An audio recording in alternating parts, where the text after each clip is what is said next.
Oh, so we've covered quite a lot at this stage, and we've been on quite a few walks thinking about what we're going to cover.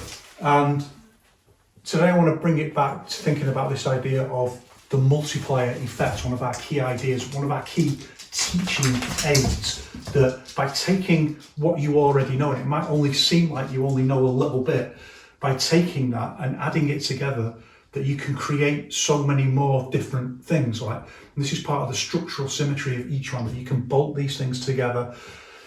Well, they knit together organically. That's the way it's designed to function. And remember, I talked about this idea that you're creating a system that allows the intent to fluidly manifest itself. So it's like a kind of a no surprises system that nevertheless is ready for any surprise within reason. And it knits together through this structural symmetry right across the board. And instead of waiting for a coach to tell you, now practice this, now practice that, the sooner you start accessing that yourself and being creative in your own training, the sooner you will progress at a faster rate. It's kind of letting go of that ideology that you need someone to tell you or to authorize, rubber stamp that you can go on to the next, stage.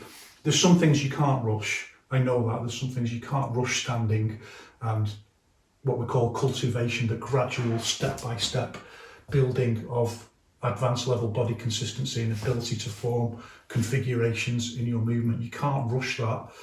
People progress at different rates, but no one can rush it. That's the bottom line.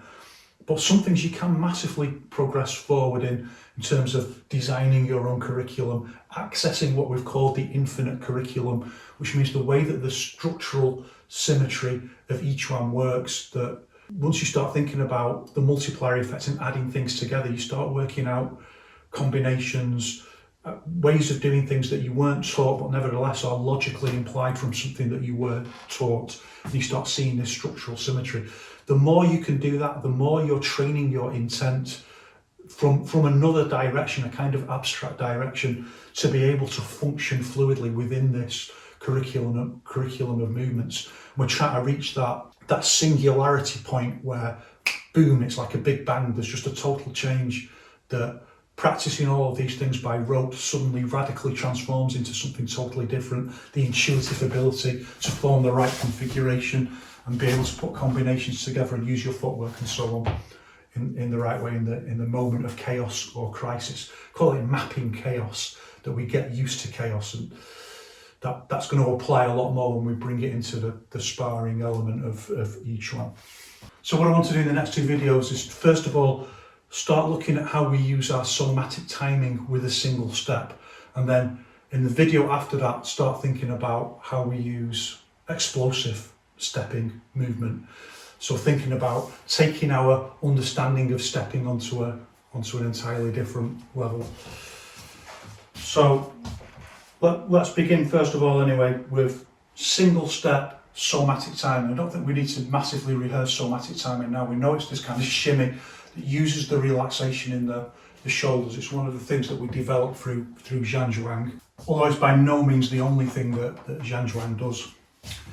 And that takes our understanding of configuration also onto an entirely different level. Remember this key idea that each one is essentially like, someone's arm is there and I want to hit it out of the way. What do I do? Do I just go like that with my arm, or do I do it like this? Do I do it like this? What do I do it like this? What's my configuration?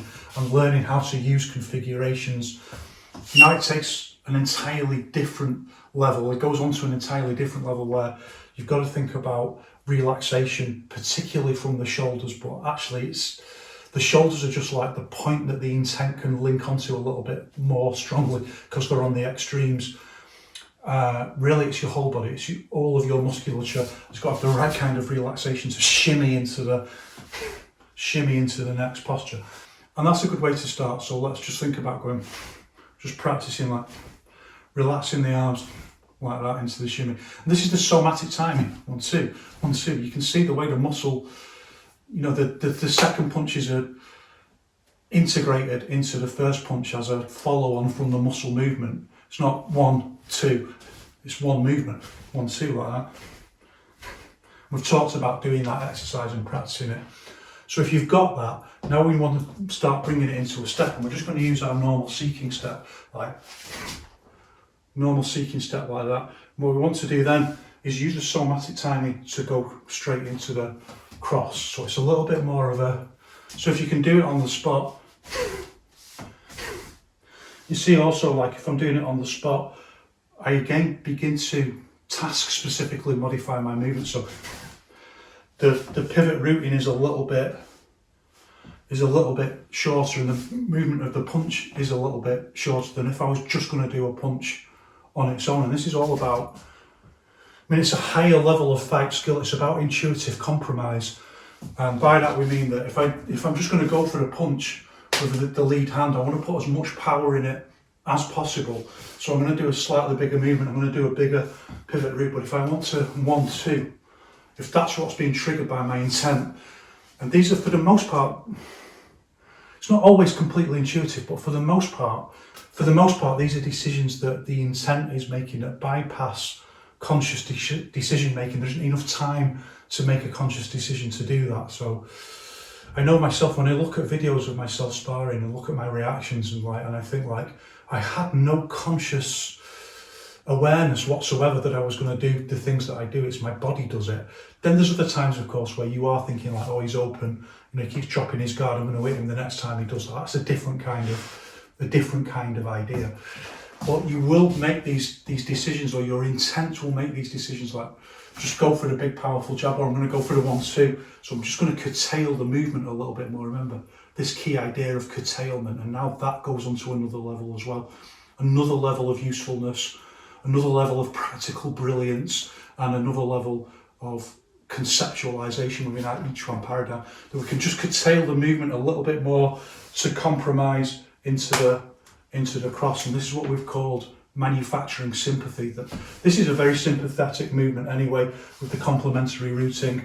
If you just curtail it a little bit from 1-2, if you just want to curtail it like we've practiced doing before, that you manufacture a little bit more sympathy into the cross. It's a little bit more favourable for the cross. But when we step with it, we go back to the seeking step, which is a little bit like the Xing Yiquan step. Xing Yiquan step's usually a little bit flatter, and we usually, hence seeking step, we're seeking the floor like that. We've talked about all of that before. But we don't want to do pivot routing when we're stepping forward, because it's a buckle risk for the ankle. You can easily just go over on the ankle like that, so we always switch back to this step. Again, you won't get that through standing. It's drills, just practicing it in drills. It's astonishing how quickly you drill something. I always use the example, like I go around to my mum's and I put petrol in the car for her. So I just drive her car to the petrol station. It takes me like 15 minutes. By the time I get back into my car, I've already adapted to that car, and I'm pressing the brakes too hard in my car for a couple of minutes. It takes literally 15 minutes to like drill something in like that. It's astonishing how the body does that. So we're going to go one with the seeking step, but now we need to cut down this.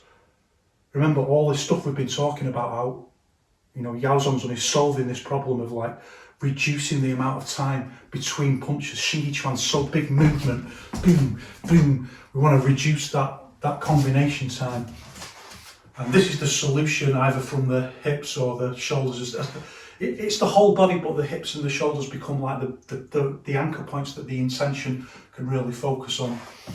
Again, as I've said before, this is why this idea of like, when you're doing standing, of thinking like a sprinter, going to leap out of the blocks or something like that, isn't a really good visualization, because it puts all the intent in the legs, whereas we want the intent like in the axis, because that's where the movement, like, remember when I talked about it's not even real, it's virtual reality. It's just a point that the intent creates this idea of a center line, that it's moving everything around as a kind of calculation point. That's what we want to focus on, explosivity from the core. So we need to go and use the somatic timing into the 1-2 with the step. So as we go with the jab, the harmony of hand and fist, I'm always saying it out. The harmony of the hand and the foot. And remember, that doesn't mean that they have to be in line like that, because you'd have to just punch like that. I'm laughing, but some people argue that. I mean,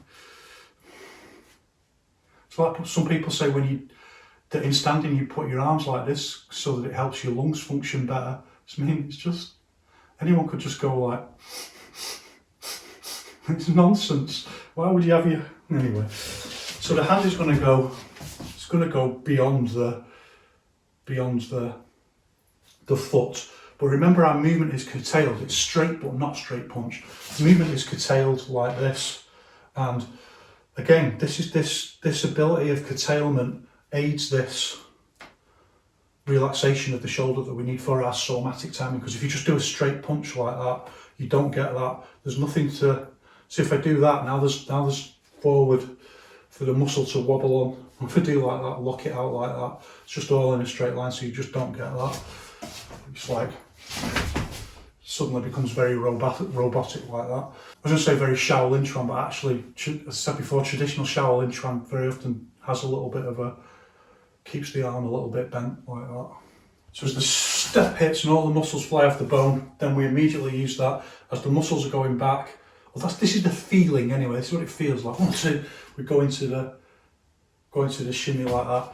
But the hardest thing is to not like get it like a shampoo advert with the head like that, like because you're worth it kind of movement. Controlling the head around the axis. It's just the head stays like it's strung up by a piece of string. Like that. We don't use chin up like that. Chin down like that. It's interesting how people put the chin. There's a really great photo of Yao Zhongzun on one of his books when he's a reasonably young man, and there's a couple of really interesting things about it. One of which is he's really hench, like he's not skinny. I know he went through some appalling hard times later on and he's quite thin when he's older. But when he was a young man, he's really, really strong. He's proper like his chin's down like that, he's not like that. His chin's down like that. Because he's had a few scraps, he knows he's going to get in if he does that. So keep control of the head. That can be one of the hardest things to do. Call it chicken head skill, you know, like when you hold a chicken and move it and its head stays in the same place. So, and then use the bounce into the punch. And the back foot's going to be pivot rooting, front foot, seeking step, back foot, pivot rooting, and try and get this shimmy to the lock point. And from here, relax, just like you're doing standing, relax. Try and have no tells whatsoever, just push forward a little bit from the back foot, but also some energy just comes from just the front foot just throwing itself forward. And use the shimmy into the punch.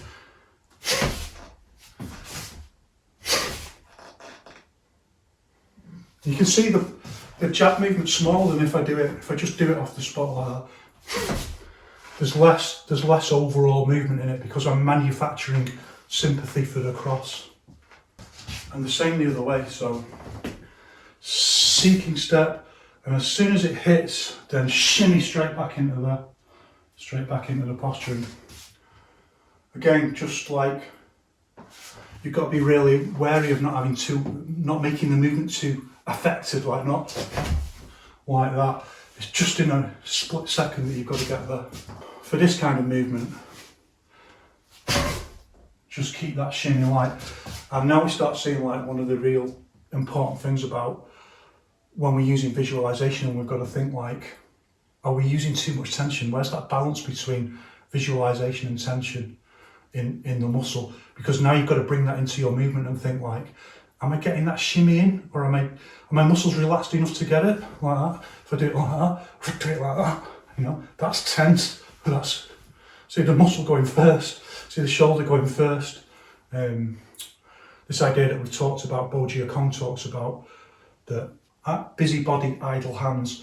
The hands don't do that much. The hands are just a spike that just get hit out like that. So you want that feeling like that. So really focusing on relaxing the shoulders into the movement. And also by starting very still, it really emphasises like whether you've got any tells or anything like that.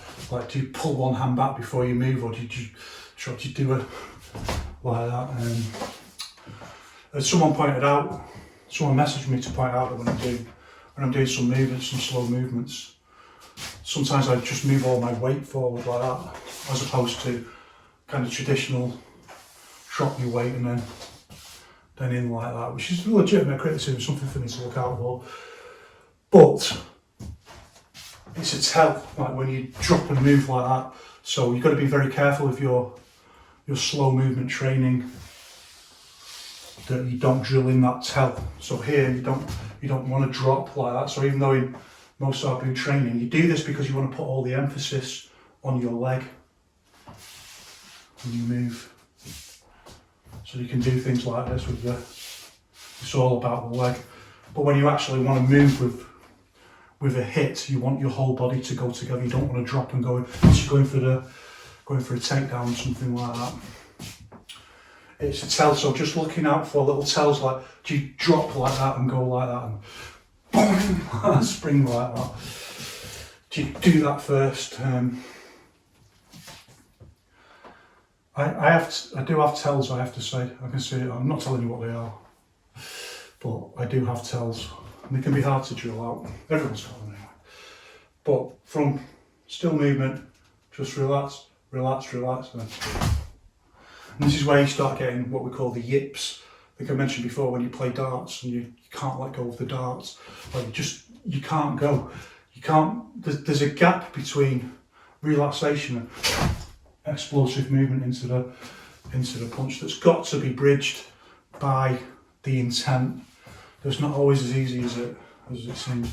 And then of course, it's even harder in sparring. So you start seeing the genius of this thing, how it's part of the structural symmetry of the training, that how many times are people sparring like, and then they just don't dare go for the punch, or they just think, oh, I should have gone then, and then it's too late. The moment was there, he should have gone. So you're kind of training that, bridging that gap between, because you've got to get the conscious mind out of it. It's got to go into this much more sophisticated concept of E, that's just, it's not about conscious, it's not about unconscious, it's about awareness as a living organism on a much more primal level, awareness and response.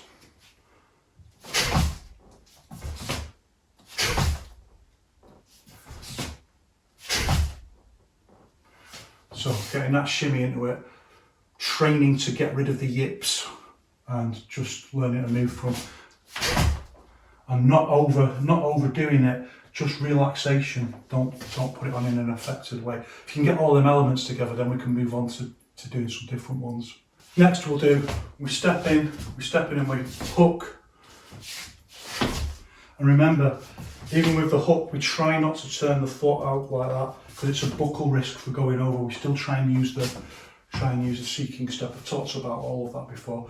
And we go into this big kind of overhand planting fist like this. And we use the shimmy. Again, you can just practice, like see me throwing the muscle in and then throwing the other. If you can do that, this is this exact principle of Yiquan, that the hands are just spikes. Hands are just spikes that are being hit by the mallet, and here's the mallet. And you just have the hands on. Mallet, well, the mallet's the whole body, but this is the face of the mallet. Boom, boom, and then boom, boom, boom, boom. The spikes just add on. You can see it in my body, the principle at work. And again, the more advanced thing that we're trying to do here is just time it. Just time the first one with the foot. So it's not just the fist that's hitting at the same time as the foot, our Yiquan harmony. It's timing it with this movement from the shoulder. It's another more sophisticated concept within the idea of somatic timing. It's a more sophisticated concept of the unity of the hand and the foot, that it's got to be integrated with this movement. It's a very natural movement for this shimmy, I have to say. So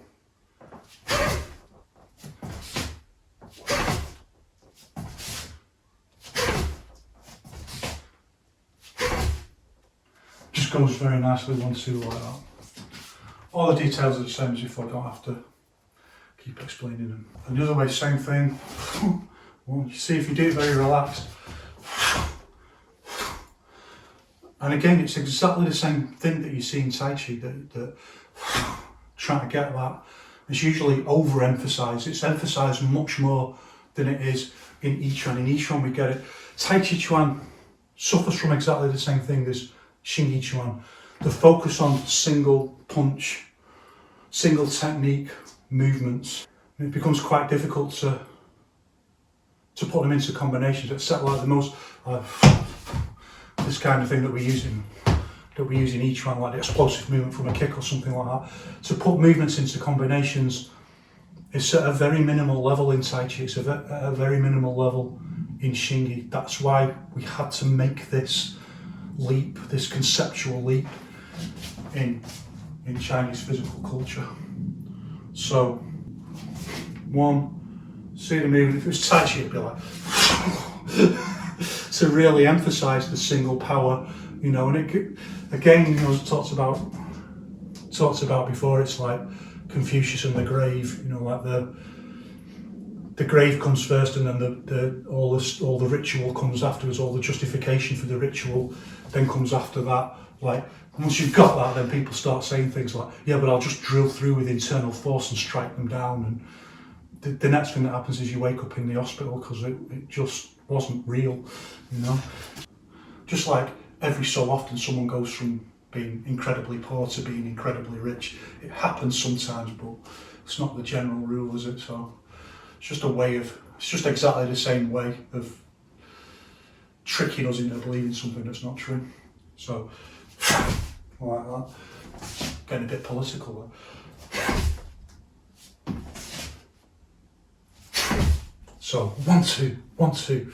So that's why we're doing it with these single steps. You know, rather than, for example, doing it with double steps or something like that. It's not easy. It's not easy to get all these somatic timings right and in harmony with the step. And again, let that expand your mind. Ideas around harmony in Xing Yiquan and how primitive the explanations for that we're generally given are. Look at how sophisticated this is. And this is all from Xing Yiquan. The ideas are all ultimately from Xing Yiquan. These harmonies with the step, that's a sophisticated physical paradigm. Okay, now we're going to do jab cross again, but we're going to do step back like that, step back, I'm going to go like that. I've looked at something very much like this before. See how the harmony of the foot and the fist is on this front foot step back, like that. It's actually a little bit more sophisticated than it. That's the point that I've talked about before, this bracing route from Xing Yiquan, where you don't just step, if I exaggerate it, you can see the leg go like that, like it's releasing force into the floor that braces it. It's combined with both those two things in a compound movement. But in theory, it's this step, and it's just a little bit of a half pivot route. And you'll find it easier if you don't do the half pivot route, I have to say. So if you just go like that into the punch, that's easier, but it's not as sophisticated each one. If you do it into the half pivot route, then you can use your complementary routing just to change into just adds a little bit extra into the rotational movement around the axis. And also I'm hoping at this point that people can understand, like, this understanding of Fa Li is like space age, and what some people are talking about, like magic powers and stuff like that, is just, I actually feel sorry for those people. So step into the half pivot route, and then we've got our complementary routing. That's also then got to be timed with the somatic timing. So we're using our complementary routing like that, And we're also using our shimmy like that. And see how we're combining the two together. And now you can see how these extremities are just adding that extra bit of zing. These are, I've said before, like at the fair where you're on the Wurlitzer and you go round, and one of the people who works at the fair, just as you go round, they go like that, shoom, you know, you zing round like that if you've ever been on one. That's what these are. These are the carnival workers who just zing you around this. And again, link it back to this idea I talked about, the virtual reality sensor line, that it's not even real. It's created and also held in mind by the intent that it's there. The intent is doing all of this and creating this movement around calculating it around the imaginary sensor line. Sophisticated, it's sophisticated stuff. Believe me, it's not closed door. It's not like other people have just been hiding it. It's been in your body all the time. The way is not far from the people. It's like, I don't know. People travelling all over the world to try and find something that's in their own body. And Wang Xingjia himself says that. Like, says it's like a tragedy that people know everything that they need to know, but they keep looking outside of themselves, going further and further and further away. Where could the truth be? Where could the infinite Tao be residing? It's like, yeah, okay, sometimes you need a different context to get it, but it's in you. So we go like that into the bit of the root. See the timing. It's not a massive step. It's just a little shuffle back step.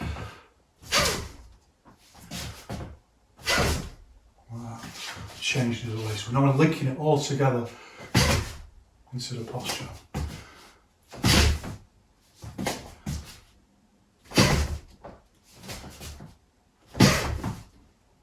Now a little bit more challenging. We're going to go 1, 2. So 1, 2. It's one movement really, but it feels like 2 steps. And we're going to go 1, 2 on the second one with the uppercut, like that. We get this, like these are interlinked. Like, remember I talked about the uppercut before, and so like, you know, it's kind of done like this to kind of drop, to lose that drop. But in reality, when you come to sparring, it's quite hard to get that in. I have to say, and you very often do have to drop it. But nevertheless, for practicing it and getting this effect, and it's just a little bit different because it's easy to get the shimmy forward and back like that, whereas this is like, see that? It's going up. They're going up like that. So it's like the same but different. It's exactly the same principle, but it's just asking our body to do something a little bit more sophisticated. Or something that we've not... If we trained this first, then the other thing will be the thing that was more sophisticated. That's what you've got to remember. It's just different. It's different, so it just requires a little bit of, remember, task-specific adaptation. We call it TSA. This is your TSA. People love acronyms, it makes things, come on, crack on, lad. So,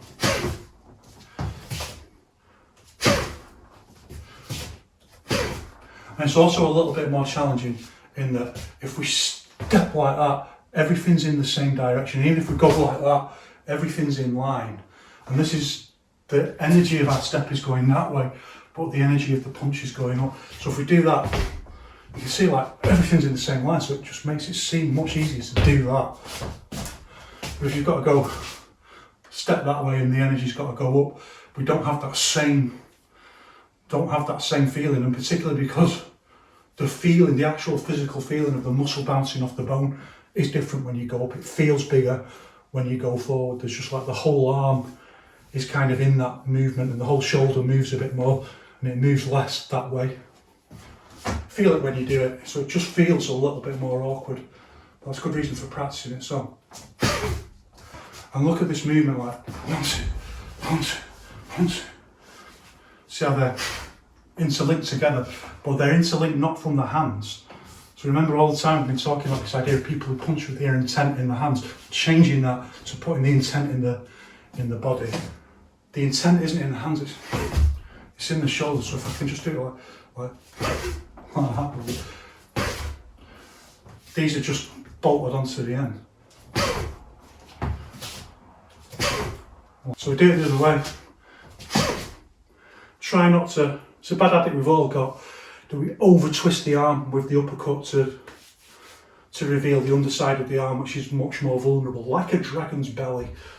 But that's because we want to get the screwing force into the power for it. But actually you're better off having obviously having the harder bone bit, particularly if you're going to hit something with that or it's going to be defensive. So just think about that. Like that.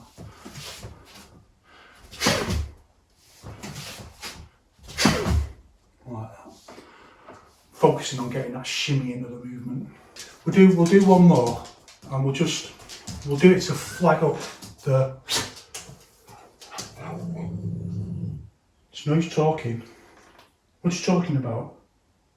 To flag up the level of challenge that changes when we want to do movements with the same arm. So we'll keep going to the side like that, and we'll do one low, one, and then change into the hook. And the way that we need to use our somatic timing with one arm like that. It's not necessarily that much harder. You might even find it a little bit easier, but because it's a different movement, it becomes a different challenge. So you use the one, as the muscles bounce back, then we flow into the 1, 2. So it's a much more circular movement than this kind of 1, 2. So you've really got to get that muscle relaxation into it. Really focus on feeling, is that muscle relaxed? Exactly the same as in standing, where you're using your visualization and is it tense? Is it muscular or is it relaxed? Is it in tension? So it's exactly the same kind of challenge. Focusing, put your attention on that. Is it relaxed? Is it wobbling into the next movement? This rhythm. Really thinking like, is it? You know how people do it on the bag, and then to get power from there, they just like technique comes to a certain standstill and they just put more muscle on instead of thinking about how to use the body more efficiently. So into there.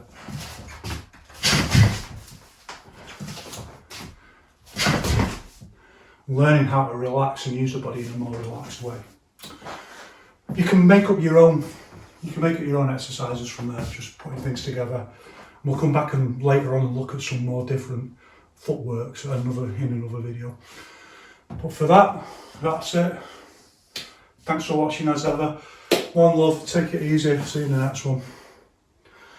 Let's go on that walk, shall we?